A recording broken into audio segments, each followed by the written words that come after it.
Bienvenue dans cette nouvelle revue de moi-même, Raph Laurent-Duc. Cette fois-ci, Scorn de Last Night, première édition, avec un magnifique artwork qui vient de Age of Extinction, vu qu'il apparaît pas dans The Last Night. Sur le côté gauche, la continuation du artwork, comme vous pouvez constater, et c'est de classe voyageur.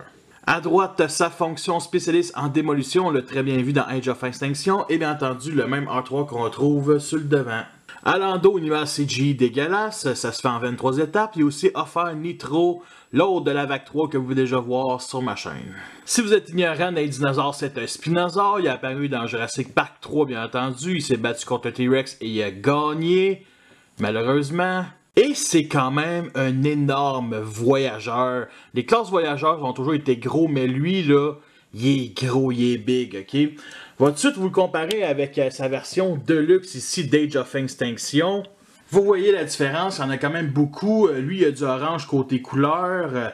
Lui, beaucoup plus rouge. Il n'y a pas vraiment de silver à part sa mâchoire. Lui, il est rempli de silver mélangeant avec le rouge puis le gris foncé plastique, on va dire ça de même. Lui, il a une seule crête. Le voyageur, il est plus screen accurate, 3 crêtes. Fait que c'est vraiment le voyageur qui aurait dû sortir il y a 3 ans pour Age of Extinction. Et justement, des couleurs, là, le rouge est fait très plastique, on va se le dire, mais le rouge ici, avec le dégradé de silver, là, c'est magnifique, ok? On n'a même pas des couleurs de Dinobo comme ça pour la première gamme Age of Extinction.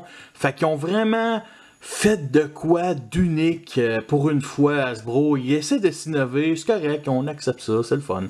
Ici sur la tête, vous remarquez que ça continue bien entendu le dégradé entre le rouge et le silver ici. Puis je pense qu'il aurait dû aller au fond juste pour toute la tête, tout le museau, toute la mâchoire inférieure. Parce que je trouve que le silver ici fait un peu cheap. Je sais pas comment l'expliquer, mais ça... il manque de rouge. Il manque de rouge pour vraiment aller dans le délire à fond de la tête du Spinosaure, tu sais. Parce qu'on a tout ça ici avec le rouge et le silver, à part, bien entendu, ici, sur le museau, au bout de la queue, mais au bout de la queue, on s'en crisse vu que c'est une queue. Et l'autre couleur, c'est bien entendu le gris foncé, ici sur les jambes, sur le talon. Ici, ça va ici, ok? Mais ici, cette partie-là, là, il aurait dû aller encore dans le rouge là, pour vraiment fermer ça, parce que ça fait vraiment jouet. Je sais que c'est un jouet, mais... Il y a aussi un peu de noir autour du cou qu'on va retrouver surtout en mode robot. Nous avons une autre couleur qui sont été ses yeux bleus ici, qui sont cachés malheureusement par deux petites barres rouges qui m'énervent sérieusement.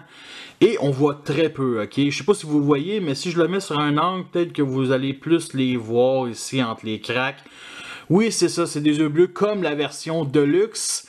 Juste la version Deluxe n'avait pas de petites barres. Sérieusement, là, il aurait dû tout simplement les enlever, là.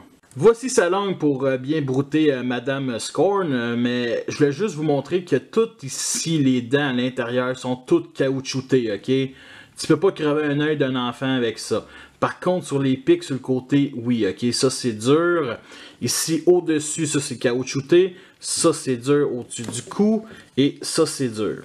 Heureusement pour vos enfants que les 3 crêtes sont en caoutchouc, parce que ça aurait été dur et ça aurait crevé un œil, ou encore pire, je t'aurais fait un fan mode de points américains, j'aurais été aux États-Unis puis je t'aurais tabassé Donald Trump avec Scorn. Il y en a ici sur le bout de la queue, c'est beaucoup plus souple, ici aussi les petites crêtes, et en dessous, il y a des parties de plastique ici qui endurcissent, admettons, la queue, et plus on monte, plus c'est dur. Ouais.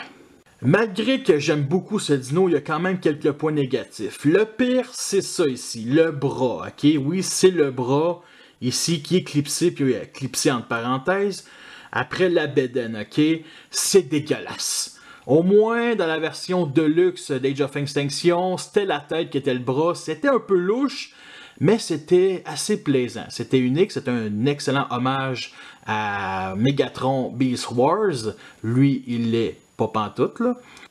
Un autre point négatif, c'est ici les parties creuses, très creux ici, et sur le côté du pied, c'est dégueulasse, on va se dire.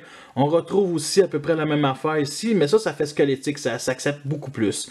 Sinon, un autre point négatif, ça ici, sont les pieds de robot. Il aurait pu juste les plier ici pour fermer le genou à l'arrière, mais peut-être qu'il y a eu des problèmes de stabilité. Le dernier problème que j'ai, c'est ici, on voit à travers, ici... Alors pour ce qui est d'articulation, on a ici la mâchoire inférieure qui peut descendre, on peut le remonter comme ça, on peut pivoter de gauche à droite qui est la même articulation comme le Deluxe, c'est très bien apprécié. On peut la monter comme ça et la descendre, on peut la pivoter aussi au 360 degrés au complet. On a les petites papates ici à l'avant qui sont sur bas joint, donc on peut les pivoter et les étendre vers l'extérieur. Pivot ici à la jambe, on peut l'écarter comme ça. Pivot ici au genou, articulé ici à l'arrière.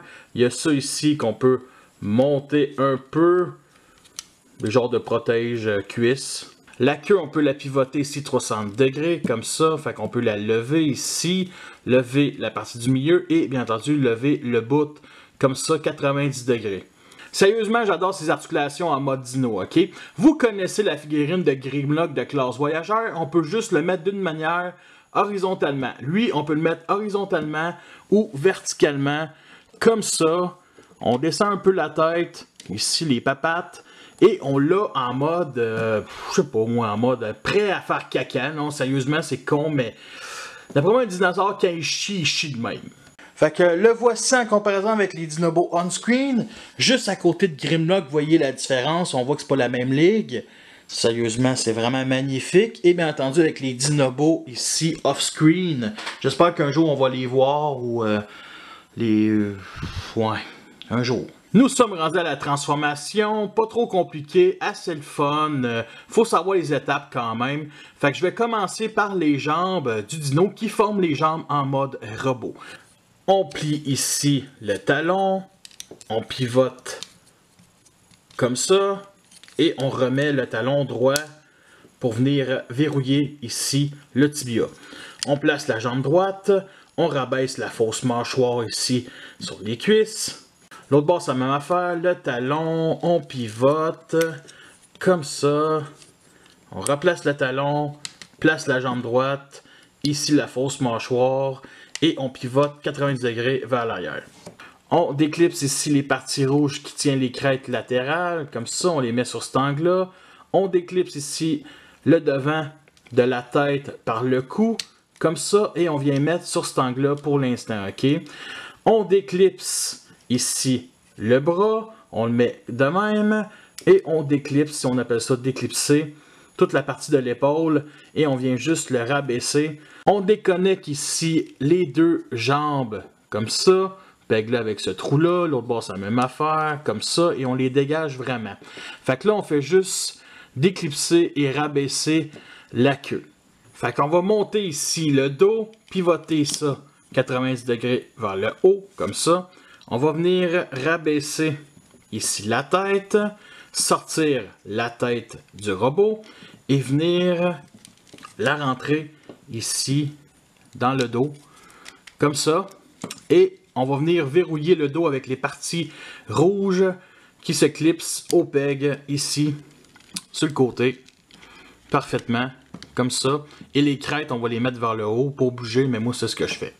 Fait que on va mettre la figurine comme ça, on va venir pivoter ici la partie centrale, comme ça, de même. Et là, on va venir ici les pivoter comme ça, sans les clipser, ok? Fait que là, on va former la fourche ici. Fait que on descend ces deux parties-là, comme ça, et on les clipse ensemble. On va repivoter ici ces deux parties vers l'avant, puis on va venir tourner la figurine. On va pivoter ici le bras, et ce petit trou-là va aller dans ce peg-là, tout simplement, ok? Fait qu'on le clipse. Et pour ce bras-là, lui, comparé à l'autre, on ne fait pas juste pivoter ici la partie de l'épaule. Ce qu'il faut faire, c'est glisser ici vers le haut, toute l'épaule, tout simplement, et on vient clipser. Et on place les bras sur un angle, lui on fait une lance, ici on le place droit, et moi ce que je fais avec les pattes avant du dino, je les mets sur cet angle-là pour faire une genre de crête sur l'épaule, comme un peu on voit sur Dragonicus dans The Last Night. Et le voici en mode robot. Il est vraiment gros, massif, il est très beau aussi. Puis quand on voit le mode robot dans le 4e film, c'est carrément la même affaire, une copie conforme. Et comparé avec la version Deluxe que j'adore, j'aime beaucoup, On voit vraiment la différence. C'est pas le même genre de calibre, ok? Il y a des grosses épaules ici, il y a une petite bédaine et il y a des grosses jambes, ben, plutôt une grosse fourche ici, qui est un énorme défaut. Et lui, il n'y a pas ça. Tout est bien proportionné au reste du corps, ok? Des épaules massives, un bas du torse massif, une fourche massive. J'aime ça quand c'est massif, ok? Et le pire, c'est que je vais garder même le Deluxe malgré ses défauts. Je trouve que ça fait vraiment petit fraise corn et grand fraise corn. Côté couleur, tous les deux partagent le même rouge. Le noir sur le torse, lui, beaucoup plus présent, lui, très peu. Sinon, le gris foncé, lui, il y en a un peu plus. Et le silver, lui, il est vraiment rempli de silver sur la fourche, sur les épaules, le visage, partie de la queue. Lui, sur, on va dire, le visage. Ici, sur les dents, sur le côté. Ainsi que la mâchoire, donc beaucoup moins présent que lui. Lui, il y en a aussi sur les fausses mâchoires sur le côté. Un peu aussi sur les pieds. Et lui n'a pas d'orange, parce que l'orange ici sur le torse, ça n'a vraiment pas rapport, sérieusement. Tous les deux partagent un logo Autobo sur le torse. La différence, c'est que lui, on le voit en mode dino. Ils ont tous les deux aussi des fausses mâchoires sur les cuisses. Lui, c'est vraiment le bas d'une mâchoire au complet. Lui, c'est juste la moitié des dents qu'on voit. Et pourquoi pas une petite comparaison de backpack? Lui, je l'aimais bien, ok? La crête qui se divisait en deux puis qui se pivotait à l'arrière, c'était vraiment original, ça donnait vraiment un bon look. Il y avait juste cette partie-là ici que j'aimais beaucoup moins. Celle-là, ben, c'est tout le dos avec les trois crêtes. Et honnêtement, on peut changer le look, on peut, admettons, pivoter ça. Et du point de vue d'en avant, ben, on les voit ici comme ça, puis ça donne un look assez original. Moi, je l'haïs pas. Et il y a ça, par contre, qui est très gros. Mais ça, on peut plier ça. C'est juste que... Ouais, c'est ça, tu sais.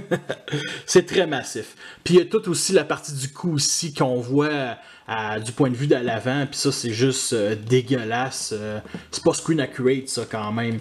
Mais ça reste que c'est quand même un bon jouet. On a une magnifique tête ici avec le silver, avec la visière bleue. Magnifique. Par contre, j'ai un petit problème. C'est ça, ok? Toute la courbe. Je dirais le haut du bec d'un canard. Et honnêtement, c'est que j'ai de la misère. Sérieusement, là, c'est bien détaillé, mais putain que du point de vue d'en avant, c'est beau, mais sur le côté, c'est un canard. Coin, coin, coin. Une petite comparaison avec la tête du Deluxe. Moi, personnellement, je l'adore beaucoup, celle du Deluxe. Elle est magnifique. J'adore la forme du casque. Puis le petit silver ici qui fait vraiment matte plate comparé à la nouvelle version. Ouais, c'est la version du Deluxe que je préfère, sérieusement. Comme la version Deluxe, la queue devient une lance médiévale. Et honnêtement, c'est une bonne idée. Ça fait différent des autres chevaliers d'Inobo. Et en plus, c'est articulé, fait qu'il peut vraiment embrocher un Decepticon puis le faire atterrir au sol puis le piétiner avec ses papates. Et sur l'autre bras, il y a une double lame à la Predator. Côté articulation, on a la tête ici qui est sur bas joint, donc de gauche à droite. Peut monter jusque là, descendre jusque là, c'est très limité. Mais j'ai déjà vu pire. On peut pivoter ici l'épaule, écarter le bras comme ça. J'ai déjà fait les articulations de la queue en mode dino, fait que pas obligé de vous le remontrer. L'autre bras, c'est la même affaire. On peut pivoter ici l'épaule comme ça.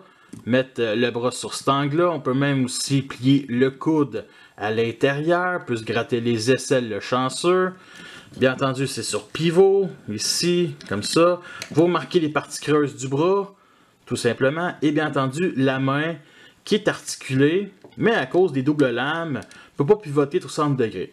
Et bien entendu, ici, les quatre doigts, qui sont de couleur rouge. Il aurait dû faire ça gris foncé, les tabarnaks, qui peut se plier à l'intérieur, tout simplement. Fait qu'on peut vraiment faire une petite pause dynamique avec le bras, et ça rend assez unique pour la gamme Moviverse. Rien sur la fourche dû à la transformation, donc la jambe, on peut l'écarter comme ça, pivoter ici à l'avant, vous remarquez les parties creuses, à l'arrière ici, peut pivoter 60 degrés, mais ça pogne dans le bras. Il y a ça ici, le protège-cuisse, qu'on peut monter sur un angle 80 degrés, qui sert à rien, honnêtement. Fait que le genou ici peut pivoter, articuler à l'arrière, sur cet angle-là. Et bien entendu, le pied peut monter et rabaisser, sans oublier pivot sur cet angle-là et à l'extérieur. Alors, côté posabilité, avec ses pieds de clown, il ne tombera pas à l'avant ou à l'arrière, ça c'est certain. Et vous remarquez un énorme point négatif. Ici, les pieds en mode dino qui sont beaucoup trop apparentes. Sérieusement, il aurait juste plié ça au-dessus derrière le genou, ça aurait été parfait. Et si vous n'aimez pas ces pieds de lutin, vous pouvez interchanger pour prendre les pieds du Spinosaur et ça lui va extrêmement bien. Et un autre point négatif, c'est son énorme fourche. Non, c'est une joke. C'est une fourche qui est très bien détaillée, qui cache quelque chose de sûrement très gros. C'est ici, vous voyez, à droite, c'est silver et à gauche, c'est pas peinturé. Ça me dérange. Le voici en comparaison avec les autres Dinobos on-screen et off-screen.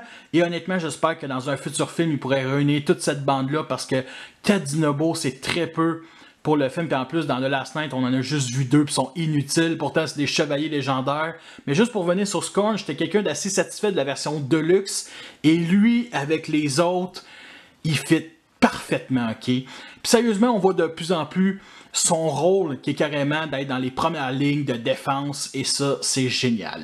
Voici le genre de pause qu'on peut faire avec cette figurine-là. Nous sommes rendus à la fin de cette revue. J'espère que vous l'avez apprécié. Vous avez vu les pour et les contre. Est-ce que c'est une figurine que je vous recommande? Oui, je vous le recommande, surtout pour le mode dino qui est son mode le plus réussi. Le mode robot, il est correct, il est réussi aussi. Il y a quand même beaucoup de défauts, mais le mode dino est tant qu'à moi le mode le plus intéressant des deux. La qualité de plastique reste très bonne, j'ai pas peur que ça casse comparé aux autres gammes Moviverse. Le meilleur exemple, c'est Dark of the Moon. Dark of the Moon sont fragiles. Lui, il est solide, vraiment comme le rock. Et côté prix, 40$ canadiens. Bien entendu, je l'ai pogné en spécial 30$ qui a été son vrai prix initial des voyageurs. Il est très massif aussi, fait que ça en vaut la peine. En France, c'est 8000€. Bref, sérieux, si je serais français, ça ferait longtemps que j'aurais parti de ce pays communiste-là. C'est pas un pays communiste, c'est un pays socialiste. Excusez-moi, c'était mon erreur. Fait que merci à tous d'avoir écouté cette revue-là. Abonnez-vous. La prochaine revue sera sûrement sur Crosshair de Last Night. Fait que sur ça, je vous laisse et à la prochaine.